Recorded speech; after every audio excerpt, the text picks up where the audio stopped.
अस्सलाम वालेकुम स्टूडेंट्स। चलिए लिंक ओपन हो गया। ऑलमोस्ट 7-8 बच्चों का तो ओपन हो गया है, ठीक है। तो बाकियों का भी अभी ओपन हो जाएगा।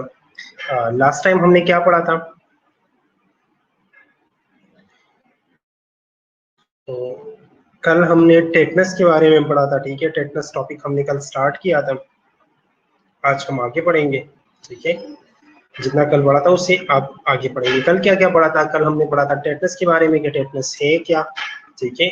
कौन सा ऐसा ऑर्गेनिज्म है या कौन सी ऐसी बैक्टीरिया है जिसकी वजह से टेटनस जो है वो हमें कॉज होता है, ठीक है। इसके अलावा हमने क्या पढ़ा था? इसके अलावा हमने पढ़ा था कि टेटनस के रिजर्वायर्स कहाँ पे है, ठीक है। उसकी मॉर्फोलॉजी कैसी है, वो अगर स्पोर बनाता है तो कितने देर तक वो एज ए स्पोर जो है वो सरवाइव कर सकता है, ठीक है। ये सारी चीजें हमने कल पढ़ी थी, ठीक है, ठीक है, ओके, ठीक है। स्पोर्ट्स के बारे में हमने क्या पढ़ा था कि स्पोर किन किन चीजों को जो है वो रेजिस्ट करता है, हीट को, रेडिएशन को, केमिकल को, या जो ड्राइनेस वगैरह है, ठीक है, या इस तरह इसका मोड ऑफ ट्रांसमिशन किस तरह है, ठीक है। किस तरह ये स्पोर जो है वो बॉडी में एंटर करता है और किस तरह ये ट्रेवल करके सीएनएस के ऊपर जो है वो अटैक करता है, ठीक है।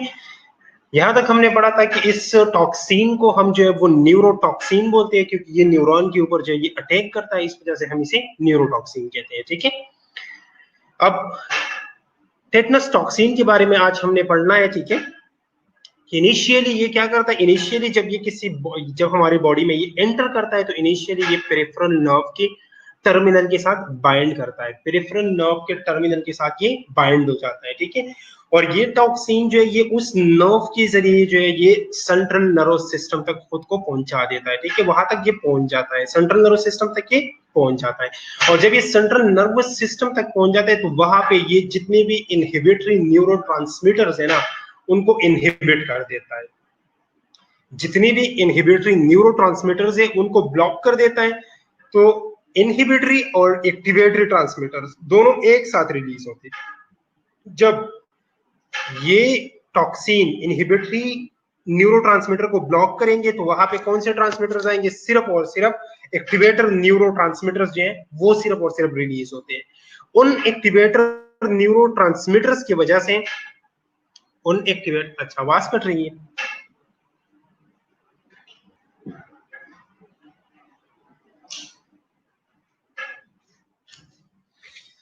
ठीक है, अब आवाज आ रही है आप लोगों को? ओके। टाइम बहुत कम है हमारे पास, सिर्फ आधे घंटे का टाइम है, ठीक है। तो हम जितना इसमें कर सकते हैं, अब हमारी किस्मत ऐसी थी कि आज जो है वो वेबिनार में थोड़ा इशू आया था, ठीक है। चले, तो इस टॉक्सिन ने क्या करना होता है? ये टॉक्सिन सीएनएस में पहुंच के सेंट्रल नर्वस सिस्टम में जाके वहां पे जितने भी इनहिबिटरी न्यूरोट्रांसमीटर्स है उनको ब्लॉक कर देता है।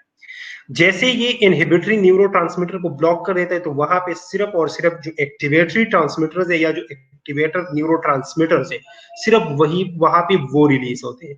और जब एक्टिवेटर न्यूरोट्रांसमीटर ओवर स्टिमुलेट हो जाते हैं, वो बहुत ज्यादा रिलीज हो जाते हैं, तो हमारे मसल्स जो है वो ओवर स्टिमुलेट हो जाते हैं और वहां पे जो है वो रिपीटेडली जो है वो कॉन्ट्रैक्शन होती है, रिपीटेड कॉन्ट्रैक्शन होती है हमारी मसल्स की, जिसको हम बोलते हैं स्पेस्टिक पैरालिसिस। जिसको हम क्या कहते हैं? Spastic paralysis.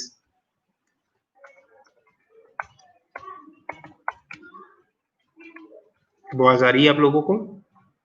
ठीक है, तो इसकी समझ आ गई कि दोबारा रिपीट कर लूं। न्यूरो जितने भी हमारे जो हमारे टॉक्सिन्स होते हैं, टेटनस टॉक्सिन जो ये इनिशियली पेरिफेरल नर्व के साथ, पेरिफेरल नर्व के टर्मिनल के साथ बाइंड हो जाता है, ठीक है।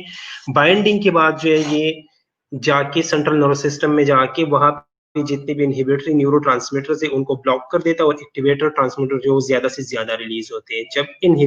जब एक्टिवेटर न्यूरोट्रांसमीटर जो है वो ज्यादा रिलीज हो रहे हैं, उस वजह से जो है हमारी मसल जो है वो ओवर स्टिमुलेट हो जाते हैं और बार बार जो है वो मसल्स के अंदर कॉन्ट्रैक्शन होती है, ठीक है।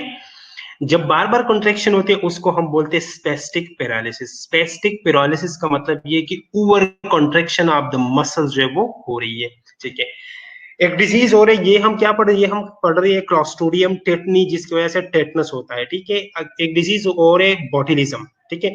बॉटुलिज्म जो है ये भी क्लॉस्ट्रिडियम की वजह से ही होता है, लेकिन क्लॉस्ट्रिडियम का एक और स्पीशी है जिनको हम कहते हैं क्लॉस्ट्रिडियम बोटुलिनम, जिसका नाम है क्लॉस्ट्रिडियम बोटुलिनम, ठीक है। तो क्लॉस्ट्रिडियम बोटुलिनम की वजह से जो है वहां पे क्या होता है, फ्लैसिड पैरालिसिस होता है, ठीक है।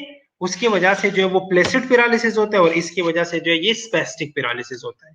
अब फ्लैसिड पैरालिसिस का मतलब क्या है? फ्लैसिड पैरालिसिस का मतलब ये है कि मसल्स के अंदर कोई भी कॉन्ट्रैक्शन नहीं हो रही, ठीक है, या जो है वहां पे बहुत स्लो कॉन्ट्रैक्शन हो रही है। ये वो कुछ स्पेस्टिक पैरालिसिस किस डिजीज में होगा? वो बोटुलिनम में होगा, जो कि क्लॉस्ट्रिडियम बोटुलिनम काज करती है। बोटुलिज्म में होगा स्पेस्टिक पैरालिसिस, जो कि क्लॉस्ट्रिडियम बोटुलिनम की वजह से कॉज होती है, ठीक है। और टेटनस के अंदर स्पेस्टिक पैरालिसिस होगा, मसल जो है वो ओवर स्टिमुलेट हो जाएंगे, बार बार जो है वो कॉन्ट्रैक्शंस होगी, ठीक है। यहां तक समझ आ गई आप लोगों को? चलिए आगे देखते हैं। अब आपके पास पेशेंट आया टेटनस का, आपको उसे देख के आप किस तरह कह सकते हो? फॉर एग्जाम्पल आपको कैसे पता चलेगा टेटनस का पेशेंट है? टेटनस के पेशेंट में कुछ कॉमन सिम्टम्स होते हैं, ठीक है। टेटनस के पेशेंट्स में कुछ कॉमन सिम्टम्स होते हैं। अब कुछ लोगों में जो है ना उनकी लॉग जॉ हो जाता है। जो मेन सिम्टम है इसका वो क्या है? वो लॉग जॉ है, ठीक है। लॉग जॉ को जो हम मेडिकल टर्म में ट्रिस्मस बोलते हैं, ठीक है। कुछ लोगों को ट्रिस्मस हो जाता है, उनकी ये जॉ जो है ना, उनकी ये जो मसल्स है वो बिल्कुल कॉन्ट्रैक्ट कर जाती है, ठीक है। और उनका जॉ जो है वो ओपन क्लोज नहीं होता, वो एक जगह पे बिल्कुल स्टिल हो जाता है, ठीक है। और इस वजह से जो ग्राइमस बनता है फेस के ऊपर, ग्राइमस का मतलब है उसकी वजह से जो फेशियल एक्सप्रेशंस बनते हैं। क्या वजह है, क्यों आवाज नहीं आ रही आप लोगों को? स्टूडेंट सबको आवाज का इशू आ रहा है या कुछ लोगों को आवाज का इशू आ रहा है?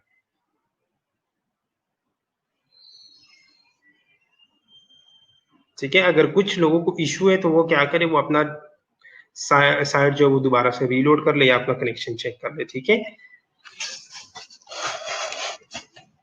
मैंने यहां से दोबारा कर लिया, ठीक है। तो कुछ कुछ लोगों को जो है वो क्या होता है, कुछ लोगों को जो है वो लॉग जा होता है, ठीक है। और लॉग जा की वजह से जो हमारा फेशियल अपीयरेंस बनता है या जो हमारा फेशियल एक्सप्रेशन बनता है, ठीक है, उसको ग्राइमिस बोलते हैं। वो ग्राइमिस कौन सा है? वो रिसस सार्डोनिकस है, ठीक है। रिसस सार्डोनिकस है, ठीक है।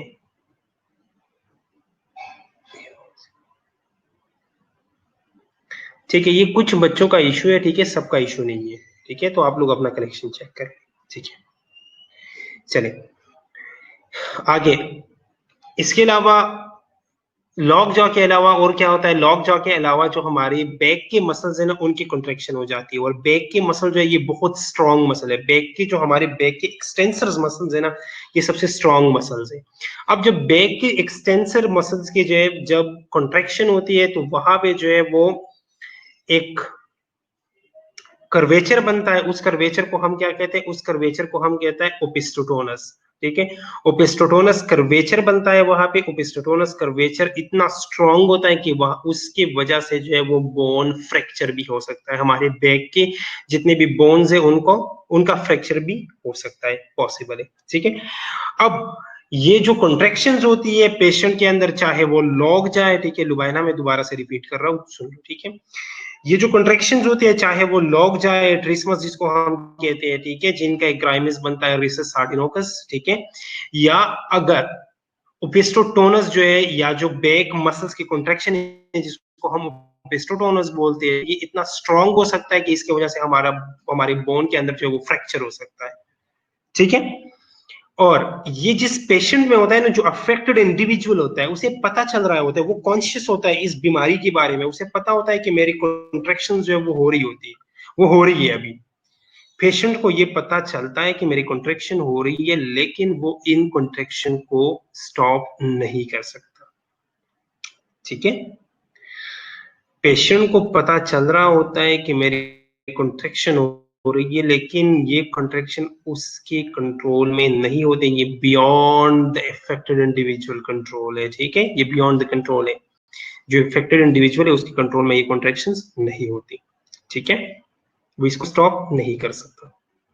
आगे इसके अलावा कौन कौन से और सिम्टम्स आते हैं, तो जो टेक्निक सीजर्स होते हैं, जो कि बहुत ज्यादा पेनफुल, जो बहुत ज्यादा पावरफुल बर्स्ट होता है हमारी मसल्स की कॉन्ट्रैक्शन का, ठीक है। इसके अलावा अगर लेरिंग्स या चेस्ट वॉल्स की मसल जो है उसमें स्पेजम हो जाए तो उसके वजह से हमें एस्फिक्सिएशन होता है, ठीक है। एस्फिक्सिएशन क्या होता है? एस्फिक्सिएशन का मतलब है जो सिवियर सफोकेशन होता है, ठीक है। सिवियर सफोकेशन जब आपके बॉडी के अंदर ऑक्सीजन बिल्कुल लो लेवल पे चला जाता है और कार्बन डाइऑक्साइड जो है वो इंक्रीज हो जाता है, ठीक है, आप सफोकेटेड फील कर रहे हो, आपका सांस जो है वो बंद होना शुरू हो जाता है, उस कंडीशन को हम एस्फिक्सिएशन बोलते हैं, ठीक है।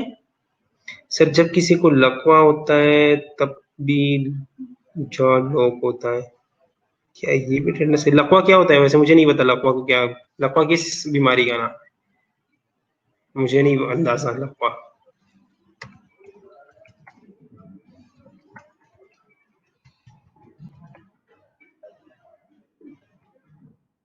तौसीफ पहले मुझे ये बताओ लकवा क्या है, फिर मैं बाद में बताता हूँ।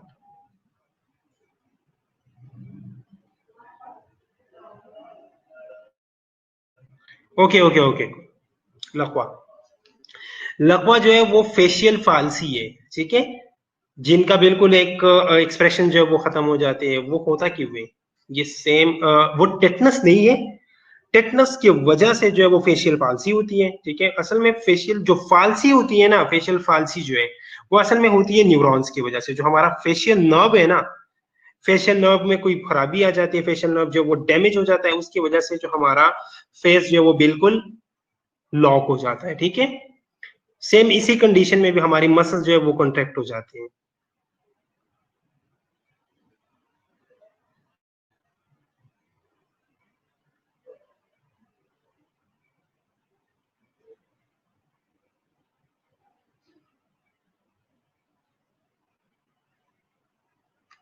ठीक है, तो फालसीज जितने भी है ना उनमें उनमें भी वही कंडीशन आ जाती है जो हमारे न्यूरल कंडीशन आ जाती है, ठीक है। इसके अलावा अगर जॉ जो है वो स्टिफ हो सकती है, जिसको हमने पहले अभी पढ़ा कि लॉक जॉ हो सकता है, ठीक है, ओपिस्टोटोनस हो सकता है, ठीक है, फेशियल मसल्स जो है वो कॉन्ट्रैक्ट हो सकती है। इसके अलावा आपकी पल्स जो है वो फास्ट हो सकती है, फीवर हो सकता है, स्वेटिंग होती है, ठीक है। ये सारी साइन सिम्टम्स पेशेंट के अंदर आपको नजर आएंगे। टेटनस है, ठीक है, टेटनस की भी कुछ मेन टाइप्स है। अब टेटनस के चार मेन टाइप्स है, ठीक है।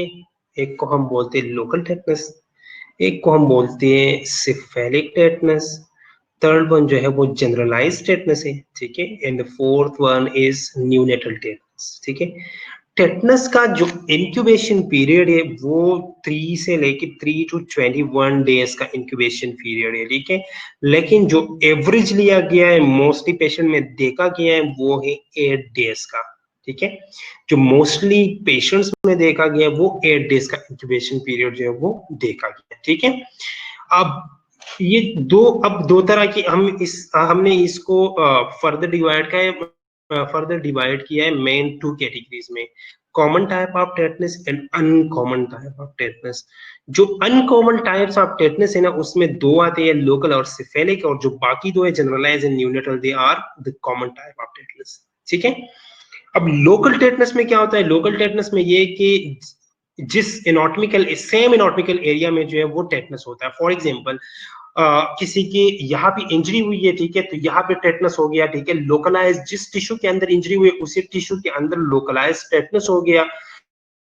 तो डिफरेंट टाइप का, ठीक है, लुबाइना का क्वेश्चन है, डिफरेंट टाइप का डिफरेंट इंक्यूबेशन पीरियड है। नहीं नहीं नहीं नहीं, ऐसा नहीं है, ऐसा नहीं है कि डिफरेंट टाइप का डिफरेंट इंक्यूबेशन पीरियड है। इंक्यूबेशन पीरियड तो वैसे ही इधर लिखा हुआ है मैंने, वैसे इधर मैंने लिखा है, ठीक है।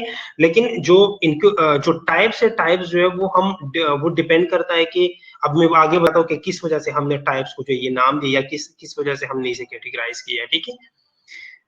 तो अनकॉमन टाइप में सबसे पहले जो है वो लोकल टेटनस है। लोकल टेटनस का मतलब ये है कि जिस टिश्यू के अंदर इंजरी हुई थी वहां पे लोकलाइज जो है वो टेटनस हो गया, इसको हम कहते हैं लोकल टेटनस। अगर किसी के हाथ में इंजरी थी तो हाथ पे टेटनस हो गया, अगर किसी के सर में इंजरी थी तो सर में टेटनस हो गया। जो लोकलाइज टेटनस होता है उसी सेम टिश्यू के अंदर, उसको हम लोकलाइज बोलते हैं। इसकी जो साइन सिम्टम्स होते हैं, ठीक है, या इसका जो स्पेसिफिक एपिसोड होता है वो जनरलाइज टेटनस से जो है वो माइल्ड होता है, ठीक है, लेकिन ये प्रिसीड कर सकता है उसको, ठीक है, ये आगे जो है वो आ, हम क्या कहते हैं, आगे जो है ये फॉरवर्ड होके या आगे जो है ये उसमें, ठीक है। दूसरा जो है वो सिफेलिक टेटनस है। सिफेलिक टेटनस कब होता है? सिफेलिक टेटनस जब हमें ईयर इन्फेक्शन हो, ठीक है, या हेड इंजरी के बाद। मोस्टली ईयर इन्फेक्शन के बाद या हेड इंजरी के बाद जो है वो फेशियल मसल्स कॉन्ट्रैक्ट हो जाते हैं, ठीक है, या कॉन्ट्रैक्ट कर जाते हैं, उसको हम कहते हैं सिफेलिक टेटनस, ठीक है, क्योंकि सिर्फ और सिर्फ हेड एरिया के अंदर होता है, ठीक है, उसको हम सिफेलिक टेटनस बोलते हैं। ठीक है, ये दो शो क्यों नहीं हो रहे, क्या हो जाए?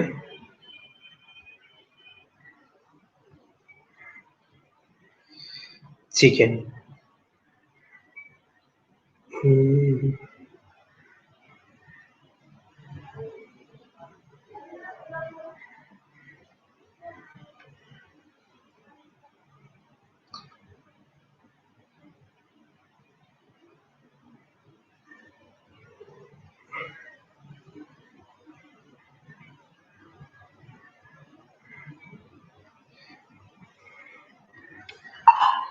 ठीक है, इसके अलावा वहां पे शो नहीं हो रहा था इसलिए मैंने ये शो कर दिया, ठीक है। जो मोस्ट कॉमन टाइप है वो दो टाइप से, ठीक है, एक को हम बोलते हैं जनरलाइज टेटनस और एक है न्यूनेटल टेटनस, ठीक है। जो जनरलाइज टेटनस है ये डिसेंडिंग पैटर्न के अंदर आता है, ठीक है। सबसे पहले लॉक जॉ होता है, ठीक है, लॉक जॉ के बाद जो है वो नेक के अंदर स्टिफनेस आ जाती है, ठीक है, उसके बाद जो है वो स्वॉल्विंग में डिफिकल्टी आ जाती है, ठीक है, फिर उसके बाद एब्डोमिनल मसल्स में, फिर उसके बाद जो है वो बैक मसल्स में, ठीक है, और इसी तरह ये नीचे नीचे जाता है, ठीक है, प्रोग्रेस करता है नीचे की तरफ। स्पेज्म जो है वो 3 से 4 हफ्तों तक, 3 to 4 वीक्स तक जो है वो कंटिन्यू रहता है, लेकिन इसकी रिकवरी जो है वो कम से कम मंथ्स लेती है, 1-2 महीने में इसकी रिकवरी होती है, ठीक है। अब अगर ये स्पेज्म जो है ये इंस्पिरेशन को इंटरफेयर करता है तो फिर डेथ भी हो सकती है, ठीक है। उसके अलावा जो न्यूनेटल टेटनस है, न्यूनेटल टेटनस जो है वो न्यूनेटल टेटनस जो है वो जनरलाइज टेटनस का एक टाइप है, ठीक है, जो कि बच्चों में होता है, सिर्फ और सिर्फ बच्चों में होता है, ठीक है। और ये कब होता है? ये तब होता है जब बच्चे जो है वो डिलीवर हो जाए विदाउट पैसिव इम्यूनिटी, ठीक है, क्योंकि मदर जो है वो इम्यून नहीं थी, इस वजह से जो mother without passive immunity, baby जो है वो विदाउट पैसिव इम्यूनिटी जो है वो बर्न, उसकी बर्थ हो गई, ठीक है, वो बर्न हो गया, और उस वजह से जो है उनमें ये न्यूनेटल टेटनस हो सकता है। या इसके अलावा जब भी अम्बिलाइकल कार्ड, अम्बिलिकल कॉर्ड को हम जो है वो स्टम्प कर लेते हैं या कट इंस्टॉल्ड इंस्ट्रूमेंट से, ठीक है, तो तब ये बीमारी जो है ये हो सकती है, ठीक है। स्लाइड्स कहाँ गई? चलो,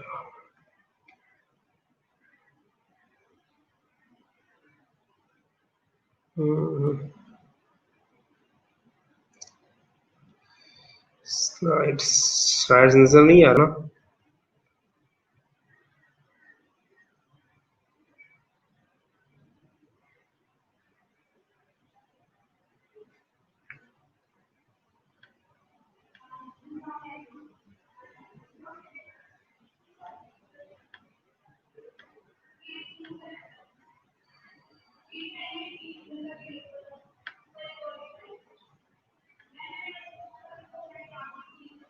स्लाइड्स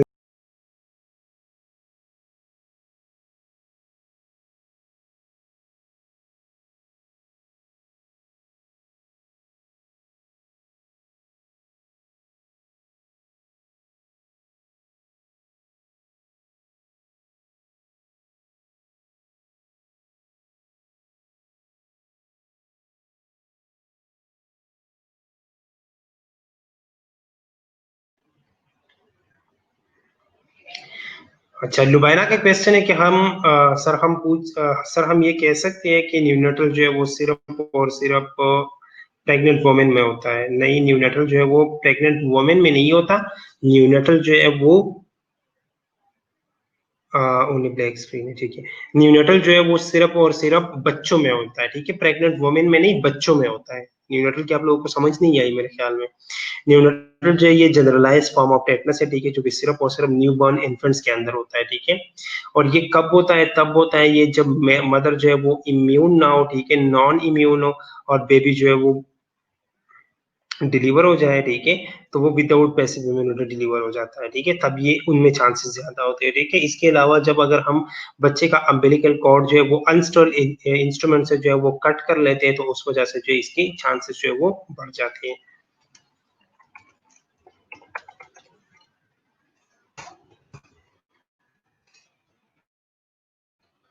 ठीक है। ये बात समझ आ गई सबको? अभी ब्लैक स्क्रीन शो हो रही है?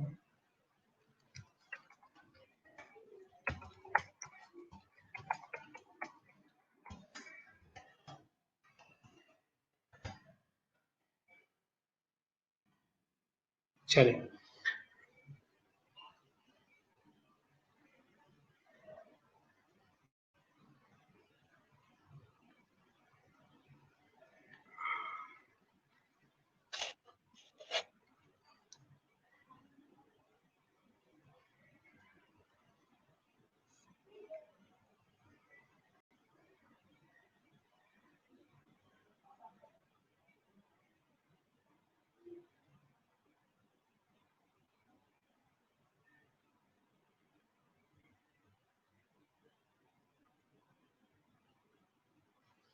सिर्फ मैं शो हो रहा हूँ? पीपीटी तो शो हो रही है यहाँ पे।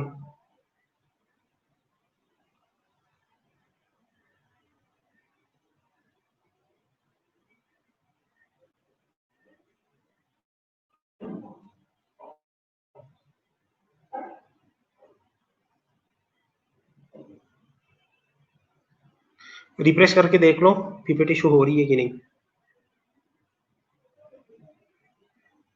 बंद ना करना, लीव ना करना, सिर्फ रिफ्रेश कर लेना।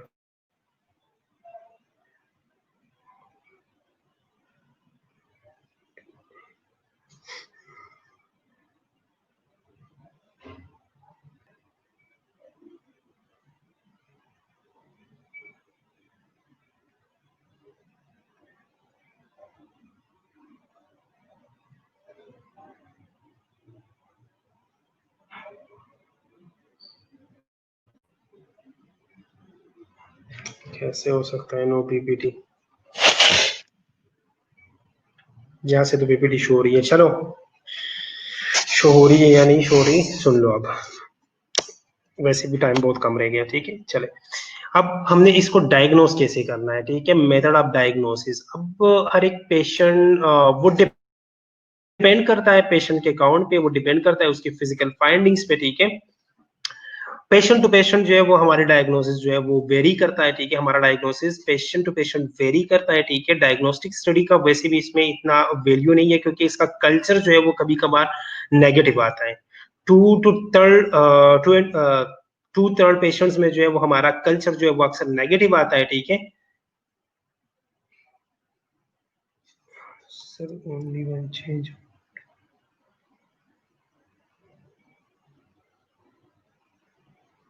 ठीक है।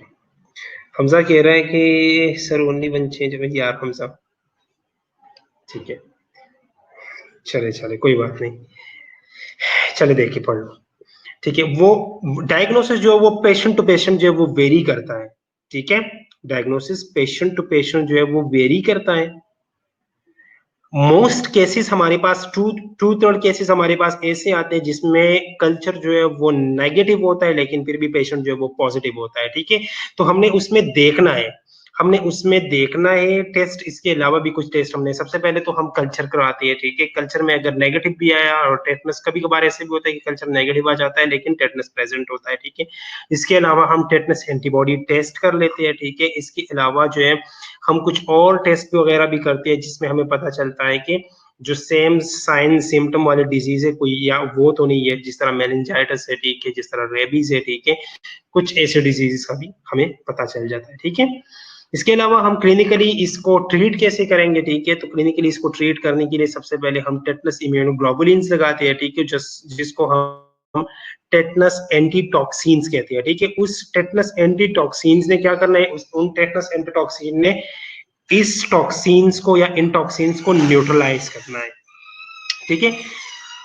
सेकंड हम क्या कर सकते हैं, सेकंड हम इसमें एंटीबायोटिक्स दे सकते हैं, लेकिन एंटीबायोटिक्स का रोल जो है वो यहाँ पे अनसर्टन है, ठीक है। लेकिन फिर भी अगर आपने एंटीबायोटिक्स देने हैं तो आप मेट्रोनिडाजोल या पेनिसिलिन जी दे सकते हैं, ठीक है। आपने एयरवे को मेंटेन करना है, ठीक है, रिस्पिरेटरी सपोर्ट देना है इन्हें, ठीक है। और बेंजडाइजेपिन, जिसको डायजेपाम, वेलियम वगैरह आप दे सकते हैं ताकि पेशेंट जो है वो स्पेज्म से बच जाए, ठीक है। इसके अलावा आप ऊन को डिब्राइड कर लो, ठीक है। अगर फॉर एग्जांपल किसी का एक्सीडेंट हो गया, ठीक है, तो आपने क्या करना है, सबसे पहले ऊन डिब्राइडमेंट करनी है, ठीक है। उसका एयरवे जो है वो एडिकेट मेंटेन करना है, ठीक है। सेडेशन देनी है, एक्टिव इम्यूनाइजेशन करना है यहाँ पे, ठीक है। और एनवायरमेंटल स्पोर्स को आपने डिस्ट्रॉय करना है हॉस्पिटल से। एनवायरमेंटल स्पोर्स को आपने किस तरह डिस्ट्रॉय करना है, ठीक है। ऑपरेशन थिएटर को साफ रखना है, आपने अपने इक्विपमेंट जितने भी वेंटिलेशन वगैरह है उन चीजों को साफ रखना है, ठीक है। आपके जितने भी सर्जिकल इंस्ट्रूमेंट्स है, ठीक है, या जो आपके जितने भी सर्जिकल इंस्ट्रूमेंट्स है वो सारे ऑटोक्लेव होने चाहिए या डिसइंफेक्टेड होने चाहिए, ठीक है। और आपके ड्रेसिंग जो है, आपने जो ड्रेसिंग, अगर फॉर एग्जाम्पल अगर वुंड जो है वो ज्यादा नहीं है, ठीक है, तो आप उसे बिल्कुल ओपनली छोड़ दो, ओपन छोड़ दो, ताकि उसमें उधर जो है वो ऑक्सीजन सप्लाई हो और उस पे वहां पे जो है वो स्पोर्स का जर्मिनेशन ना हो। लेकिन अगर वुंड जो है वो ज्यादा है, वो आप अनड्रेस नहीं छोड़ सकते, तो आपने स्टेराइल ड्रेसिंग जो है वो अप्लाई करनी है, ठीक है। यहां तक कोई क्वेश्चन?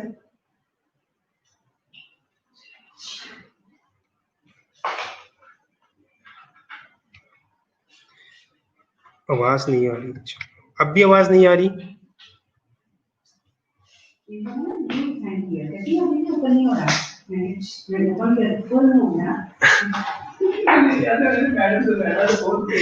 उसके बाद हो गया था। अभी भी आवाज नहीं आ रही?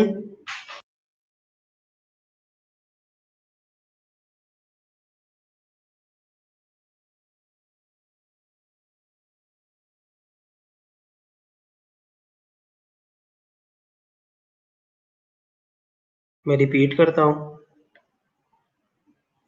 ठीक है। जब भी कोई एक्सीडेंट हो जाता है, ठीक है, या जो आपके पास अगर ऐसा पेशेंट आता है जिसमें आपको शक हो कि ये टेटनस का पेशेंट है, ठीक है, तो आपने क्या करना है, सबसे पहले वुंड डिब्राइडमेंट करनी है, ठीक है। वुंड को वॉश करके डिब्राइड करना है, ठीक है। उसके बाद जो है आपने उसका एयरवे जो है वो मेंटेन करना है, ठीक है।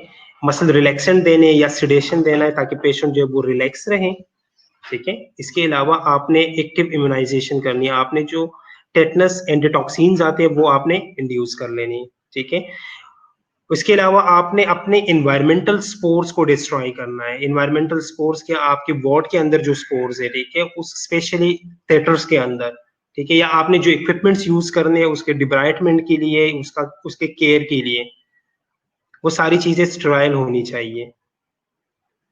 आपने जो ड्रेसिंग अप्लाई करनी है वो ड्रेसिंग जो है वो स्टर्ल ड्रेसिंग होनी चाहिए, ठीक है। अब समझ आ गई इसकी?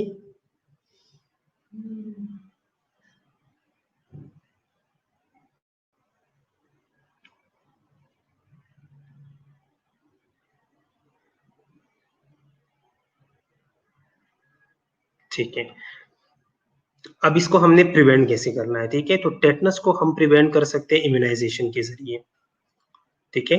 हमने क्या देना है, टेटनस टॉक्साइड्स देने हैं। बचपन में जो है वो चाइल्डहुड में हम टेटनस टॉक्साइड जो है वो बच्चों को देते हैं और फिर हर 10 साल बाद जो है इसका बूस्टर लगवाते हैं, ठीक है। टेटनस टॉक्साइड जो है वो यूजुअली डिप्थीरिया टॉक्साइड्स के साथ जो है वो दिया जाता है, या जो एसेलुलर पर्टुसिस वैक्सीन है उसके साथ दिया जाता है, ठीक है। जब भी कभी ट्रॉमा हुआ तो आपने सबसे पहले उस वुंड को क्लीन करके डिब्राइड करना है और फिर उसके बाद आपने टेटनस टॉक्साइड का एक बूस्टर देना है पेशेंट को। अब आपके पास जितना इम्यूनोग्लोबुलिन आते हैं ना, उन इम्यूनोग्लोबुलिन का हाफ जो है वो आपने वुंड के अंदर जो है वो इनफिल्टर करना है और फिर जो हाफ है वो आपने इस आईएम पे देना है पेशेंट को, ठीक है। और साथ साथ आपने टेटनस टॉक्साइड देना है। टेटनस टॉक्साइड और इम्यूनोग्लोबुलिन दोनों आपने देने हैं। टेटनस टॉक्साइड एक साइड पे इम्यूनोग्लोबुलिन दूसरी साइड पे, लेकिन इम्यूनोग्लोबुलिन आपने यहाँ पे IM पे हाफ देना है और हाफ जो है वो आपने खून के अंदर ही देना है, ठीक है। कुछ भी समझ नहीं आ रहा, आवाज नहीं आ रही, आवाज नहीं आ रही, सबको आवाज नहीं आ रही क्या? सारे कह रहे हैं सर आप आज जबरदस्ती लेक्चर ले रहे, इस वजह से आवाज नहीं आ रही। चले ओके, अल्लाह हाफिज, एंजॉय कर लो। अब मैं क्या कह सकता हूँ, आप लोगों को आवाज नहीं आ रही, तो आप लोगों को आवाज आ रही है, आप लोग सुनना नहीं चाहते, वो अलग बात है। चले ओके, वाइंड अप कर लेते हैं, नेक्स्ट लेक्चर में यहाँ से स्टार्ट कर लेंगे, ठीक है। और अगर किसी का कोई क्वेश्चन हो, आप लोग एक दफा पढ़ लो, फिर भी अगर कोई क्वेश्चन हो तो आप लोग व्हाट्सएप ग्रुप में भी पूछ सकते हैं, ठीक है, और नेक्स्ट लेक्चर में भी आप लोग पूछ सकते हैं, ओके।